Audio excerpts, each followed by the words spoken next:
Boa noite a todos. Vamos começar uma live aí. O professor Júlio já está entrando. Uma live sobre obrigações da anuência dos confrontantes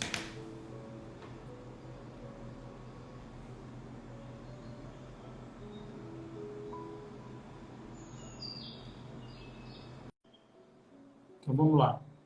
O tema da nossa live de hoje é obrigação da anuência dos confrontantes na averbação do georreferenciamento do imóvel rural.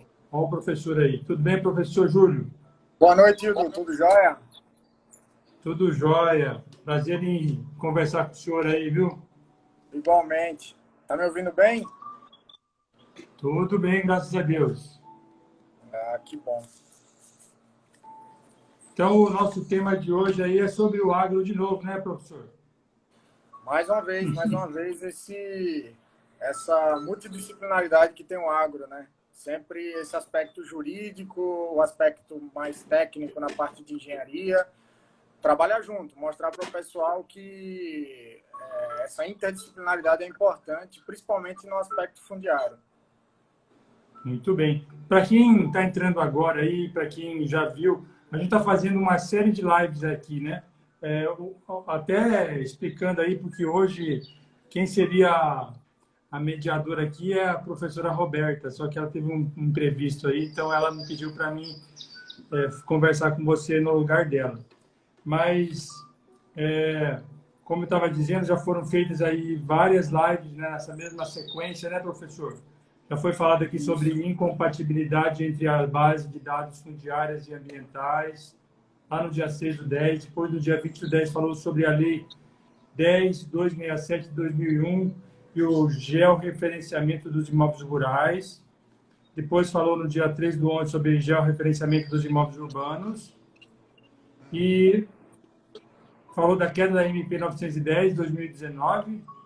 E hoje vamos falar então do tema que é obrigações da anuência dos confrontantes na averbação do georreferenciamento do imóvel rural, é isso? Isso, principalmente o impacto com relação à Lei 13.838 do ano passado, né, de 2019. Isso, exatamente, a Lei 13.838 de 2019. Isso, exatamente. Muito bem. Então, professor, para a gente começar aí, tenho algumas perguntas para te fazer, então eu vou fazendo aqui e você vai respondendo para nós aí, pode ser? Perfeito, perfeito. Então, beleza. No caso dessa lei aí, quem se beneficia e quem se prejudica com essa lei? Como que está havendo essa situação aí? Então, Hildo, só para fazer meio que uma introdução aí para o pessoal entender um pouco desse aspecto como um todo, sabe? É importante frisar que do aspecto fundiário existe um paralelo bem importante, que é o aspecto técnico, que é gerido hoje pelo INCRA, né, pelo Sistema de Gestão Fundiária, onde ele recebe as informações das poligonais demarcadas em campo, dos perímetros das propriedades, e também uma gestão cartorial que é feita, né, por parte dos representantes, né, do registro de imóveis, que, através do IRIB, a NOREG e as corregedorias, impõem normativas e aspectos paralelos à legislação vigente. Essa gestão ainda não está unificada, ou seja, nem tudo que o CIGEF realiza reflete no registro de imóveis e nem a mesma coisa o contrário, ou seja, essa integração ainda está em processo, ainda está engateando, poucas informações são compartilhadas do ponto de vista de gestão integrada, entendeu? Porque, assim, transparência existe. O CIGEF é um sistema público, então o acervo fundiário está disponível para acesso. Mas com relação à gestão e integração de banco de dados dessas informações, os cartórios ainda não têm esse link, ainda não tem essa ligação com o CIGEF. Então, apesar de existir uma legislação, ainda existe por trás uma interpretação sobre ela e, mais ainda, uma gestão sobre essa interpretação desses dados enviados. Então, é muito importante frisar que, apesar de um sistema qualificar e certificar determinado perímetro de propriedade, ele não garante a averbação, por exemplo, cartorial, porque é outra gestão, são dois paralelos. Então, partindo desse princípio, dessa premissa, eu posso te falar o seguinte: hoje, com essa necessidade que nós temos de integração, temos que imaginar um cenário de que o estado em que nós vivemos é um estado, primeiro, de grande importância para o agronegócio, segundo, de desafios relacionados ao agronegócio. Nós temos glebas públicas federais, temos imóveis particulares de posse, temos territórios indígenas, territórios quilombolas, temos área de arrecadação federal e estadual, projetos de assentamento. Então, quer dizer, a identificação desse imóvel por si só já existe um complexo por trás, já existe toda uma conceitualização, né, que, por via de regra, segue-se a 10.267 para sua demarcação e, posteriormente, a lei de registro de imóveis para o seu registro, né, realmente a sua garantia de que a certificação foi averbada nessa matrícula. Então, nós temos também aqui uma diversificação nas proporções das propriedades. Nós temos propriedades de pequeno porte, mas temos propriedades que praticamente só aqui e no norte do país nós temos essas dimensões. Imaginar uma propriedade de 50, 60 mil hectares, por exemplo, no Nordeste, é quase que impossível hoje, sabe? O que aqui, na verdade, é comum. Nós notarmos essa dimensão de propriedade, essas áreas tão elevadas em seu quantitativo de área. Agora, imagina só, se é uma lei federal e ela serve para todo o território brasileiro, você acredita que a dificuldade é a mesma para uma propriedade de 100 hectares e uma propriedade de 100 mil hectares? Totalmente diferente, né, professor? Reflete diretamente no usuário. Então, o trabalho que uma propriedade de 100 hectares terá para coletar a anuência dos seus vizinhos, a concordância de que aqueles limites de propriedade são realmente em seus posicionamentos, e de uma propriedade de 100 mil hectares, onde pode ter 100, 200 confrontantes, a realidade é totalmente diferente. Mas como a legislação ela ainda está em vigor, segue-se, por exemplo, a partir da certificação, uma emissão, uma confecção dessa carta de anuência, e, infelizmente, o proprietário tem que correr atrás disso. Proprietários de propriedades de pequeno porte têm uma dificuldade menor, por geralmente estarem próximos desses vizinhos, ou até mesmo trabalhar em comunidade, ser ligado a uma associação, não que seja a regra, mas eu digo pelo tamanho da propriedade. E propriedades muito grandes vão ter essa dificuldade. Então, só esse lapso temporal entre a aquisição da anuência e a averbação disso no cartório já é um prejuízo. Você concorda? Com certeza. Sabe? Então, só para ver se eu entendi direito, professor. Então, tá. No caso, a importância da anuência dos confrontantes é para agilizar, no caso, o processo de registro nos cartórios, é isso?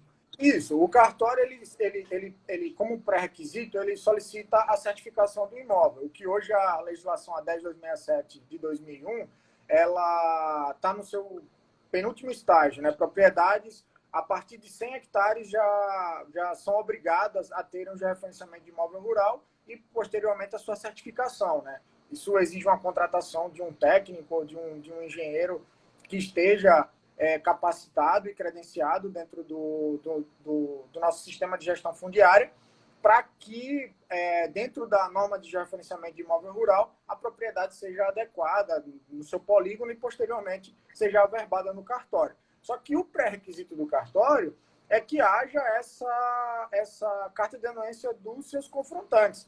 E a Lei 13.838, ela fala exatamente...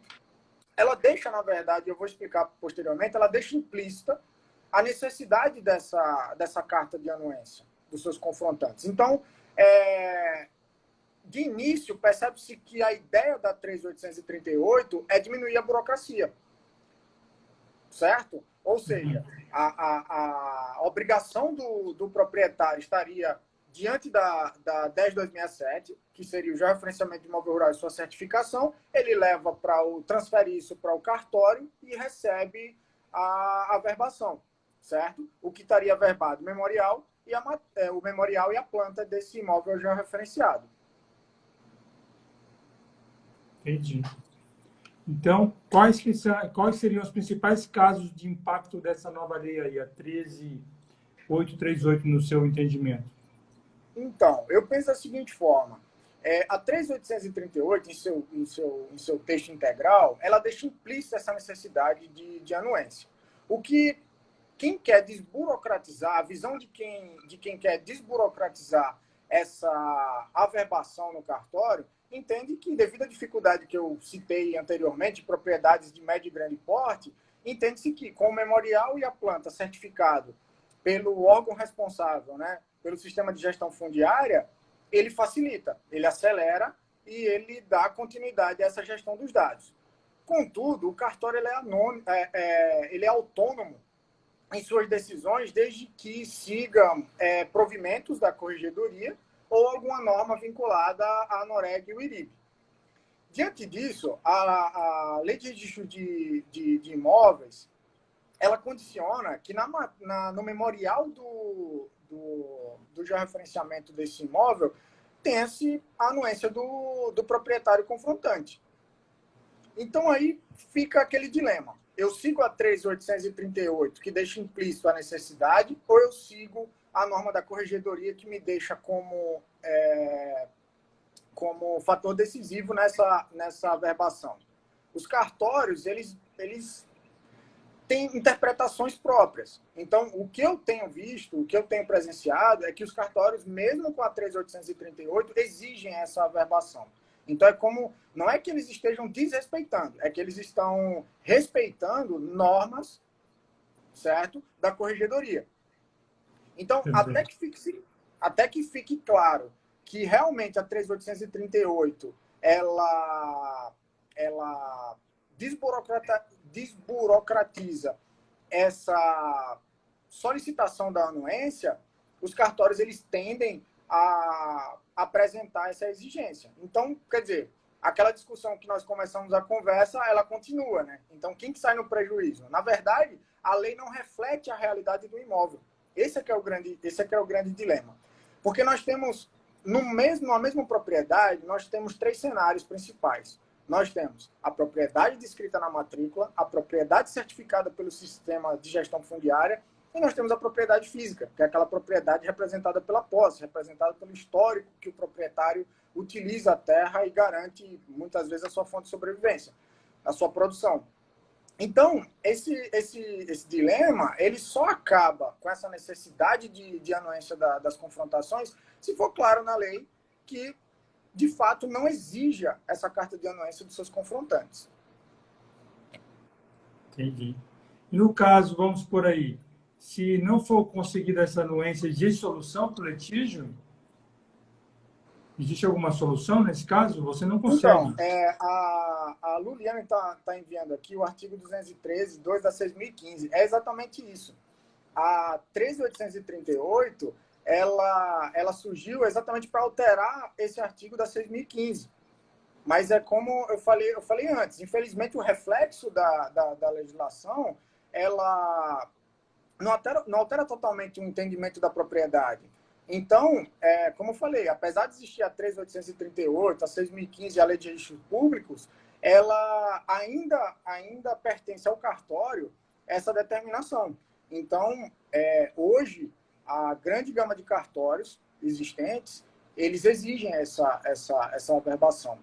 O que eu queria tocar num ponto aqui interessante é o seguinte. Imagina um cenário de uma propriedade em que sempre cumpriu as suas obrigações, mas que, por uma má-fé, o seu confrontante não assina a sua carta de anuência. Correto? Então, o que acontece? Nós estamos com um impedimento, certo? Puramente por má-fé, da averbação, da certificação do imóvel rural. Entendi. Compreende a complexidade disso? Então, isso foge do ponto de vista administrativo, do ponto de vista técnico e do ponto de vista jurídico. Aí você já parte para para uma ação judicial contra o teu confrontante para que se prove que os limites de propriedade dele realmente refletem a realidade da propriedade rural. Mas espera aí, se a certificação do imóvel ela já está atestando que a poligonal não sobrepõe as propriedades confrontantes, por que eu tenho que entrar na justiça para provar que a minha propriedade eu não recebi a anuência do meu vizinho porque ele não concorda com ela? Se ele não concorda, ele envie a poligonal, certo? E apresente algo que parta, por exemplo, de uma decisão litigiosa ou algo do tipo. Mas é como eu toquei no assunto. O nosso acervo fundiário ele é público.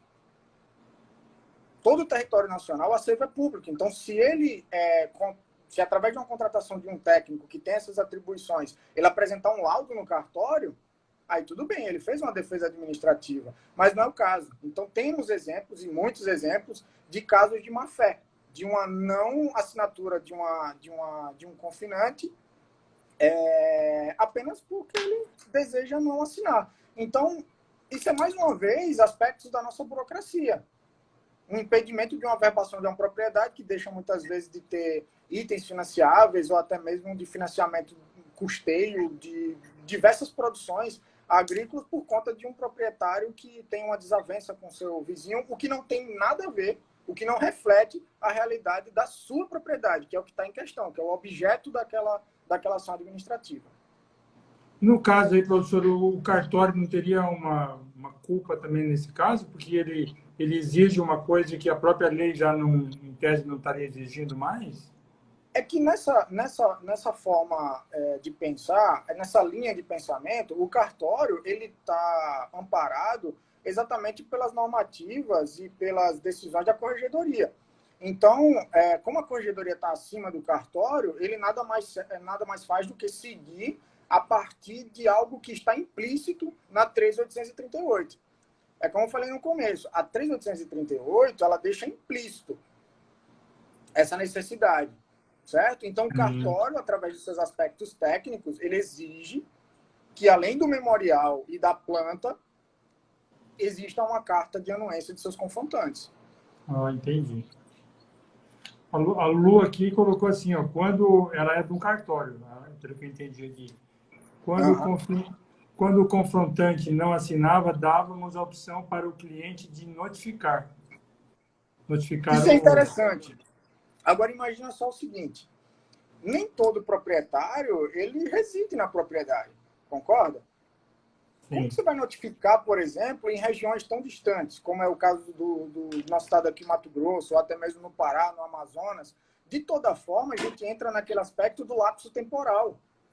O proprietário ele cumpriu com as exigências da 10.867, realizou já referenciamento, já realizou a certificação, não há sobreposição de nenhuma propriedade, ou seja, ele não vai receber nenhuma notificação administrativa quanto ao sistema de gestão fundiária, e ele vai ter que esperar esse tempo, ou seja, da busca do representante legal da propriedade.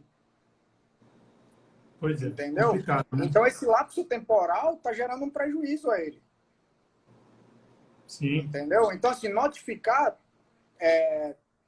tudo bem. Eu até acho que pode ser um caminho. Mas notificar e enquanto a notificação não é respondida, até que os seus confrontantes... E outra coisa também que é interessante, imagina uma propriedade com 20, 25 confrontantes. Notificar os 20, 25 para que eles compareçam e que eles assinem uma confrontação que... Na verdade, ela já está aprovada através da demarcação, do georreferenciamento e da certificação da propriedade. Sabe, isso, na verdade, nada mais é do que uma burocracia em cima de uma legislação que está sendo cumprida. Complicado isso. Você que trabalha nessa área aí, professor, como que está uma explanação sua? Aqui, você é na região de Lucas do Rio Verde que você reside, né? Pelo que eu fiquei sabendo. Fica entre Cuiabá e Lucas do Rio Verde. No caso, aqui no estado, a gente tem muitos casos assim de propriedades que estão com problemas por conta disso tudo ou não? Não, nós temos, na verdade, a gente está passando por um processo que iniciou em 2001, certo? Quando se pensou em criar uma malha fundiária rural, sobre uma gestão de um sistema quase que autônomo, semi-autônomo, na verdade, Em 2004, através da criação da primeira normativa, né, de referenciamento de imóvel rural, o sistema ele foi confeccionado através de uma plataforma. Só que imagina as dimensões territoriais que nós temos aqui no Brasil e a alimentação dessa base de dados, que a cada dia mais vai enchendo e vão apresentando certos conflitos. Hoje nós chegamos num ponto em que essa exigência da integração de dados é crucial. Principalmente para que nesses casos litigiosos ou nesses casos de má-fé que nós citamos, o cartório ele seja notificado ou até mesmo ele esteja a par dessa situação em tempo real. Sabe? Com essa integração de dados, com essa integração entre cartório e sistema de gestão fundiária, ou até mesmo na proposta que tem-se de integração total dos dados do Brasil, que seria o Sinter, ele traria uma agilidade nesse processo. Talvez o que esteja faltando seja uma transparência, sabe, dessa integração. E não existe uma região específica, por exemplo, a 163, que é grande produtora de grãos, ou regiões do Pará que agora que estão surgindo essa produção. Eu acho que independente, áreas de posse que estão sendo regularizadas, áreas de verba pública federal, qualquer propriedade rural que exija uma averbação, uma notificação e que seja cumprida a 10.267 através de sua poligonal e a alimentação dela no banco de dados do sistema de gestão fundiária, ele vai passar de algum modo, é claro que cada um com seu peso, cada um com seu critério, por esse crivo do cartório. E devido à autonomia que o cartório tem, ele não está, de certa forma, isso é uma interpretação minha, é claro, ele não está descumprindo a 3.838. Ele, na verdade, está se amparando através de uma interpretação, mais uma vez, de provimentos da corregedoria ou de decisões através de normas da ANOREG e do IRIB, sabe? Então, assim, o reflexo que nós temos hoje é que chegamos a um ponto que essa alimentação está cada vez maior, cada vez mais rápida, o sistema de gestão fundiária está sendo alimentado diariamente em alguns estados, nós temos, por exemplo, solicitações na casa de 500 solicitações por dia. Solicitações que podem se transformar em certificações ou cancelamentos, retificações, averbações, sabe? Então, quer dizer, o volume está muito alto, comparado a volumes históricos de 2014, 2004, 2005, chegava-se, por exemplo, a uma certificação por mês, sabe? A título de exemplo para você ter uma ideia do que é essa alimentação exponencial que eu estou falando hoje. Professor, esse sistema que você se refere aí, ele é gerenciado por algum órgão público ou não? Sim, hoje nós temos na malha fundiária, nós temos o SIGEF, que é o Sistema de Gestão Fundiária, que é gerenciado pelo INCRA, e nós temos um sistema de gestão fundiária titulação, que o antigo órgão responsável era o Terra Legal, era como se fosse um braço do INCRA fora da autarquia, que apenas gerenciava glebas públicas federais, a fim de titular as posses, né, através de um processo administrativo dentro desse órgão, e que desde 2019 ele passou a responsabilidade para o INCRA e virou um setor dentro do INCRA, um setor de regularização fundiária, tratando apenas, unicamente, de regularização de glebas públicas federais. Mas que, no final desse processo, gera-se um título que deve ser averbado no cartório. É como eu te falei, independente do início da propriedade, o fim dela é uma averbação cartorial. Sim, tudo e todas depende elas do alimentando isso, e todas elas sendo alimentadas dentro do sistema de gestão fundiária, que nada mais é do que o nosso acervo fundiário. Ou seja, é um tema bastante que ainda vai demorar muito tempo para se resolver todos esses problemas aí, né, professor? Exatamente. Eu acho que a multidisciplinaridade é importante nisso, porque os engenheiros eles têm os acessórios para realizarem as demarcações e as interpretações de suas cadeias dominiais, muitas vezes, e refletir isso em campo, e até mesmo justificar diferenças de área, justificar alterações advindas de matrículas oriundas, né, dessas matrículas, mas também nós necessitamos do ponto de vista jurídico, que é exatamente essa interpretação, até que ponto eu posso levar essas informações técnicas e até que ponto eu posso chegar nessa alimentação para que ela faça jus o entendimento da matrícula, do domínio e do real conteúdo que existe na propriedade rural. Então, nós temos a certificação como uma afirmativa sobre os aspectos técnicos, mas só precisamos também da averbação, que daria a dominialidade da área. Entendi. Bom, o nosso tema hoje ele era bem restrito, né? Era sobre a obrigação da anuência dos confrontantes na averbação do georreferenciamento do imóvel rural e os impactos da Lei 13.838. Então, professor, não sei se tem mais alguma coisa a acrescentar nesse sentido. A Luliane falou aqui, usávamos o prazo de 15 dias em títulos e documentos, mas é oneroso e moroso. É exatamente isso. Assim, o cartório ele é autônomo, mas você não pode, de repente, definir isso como regra, né?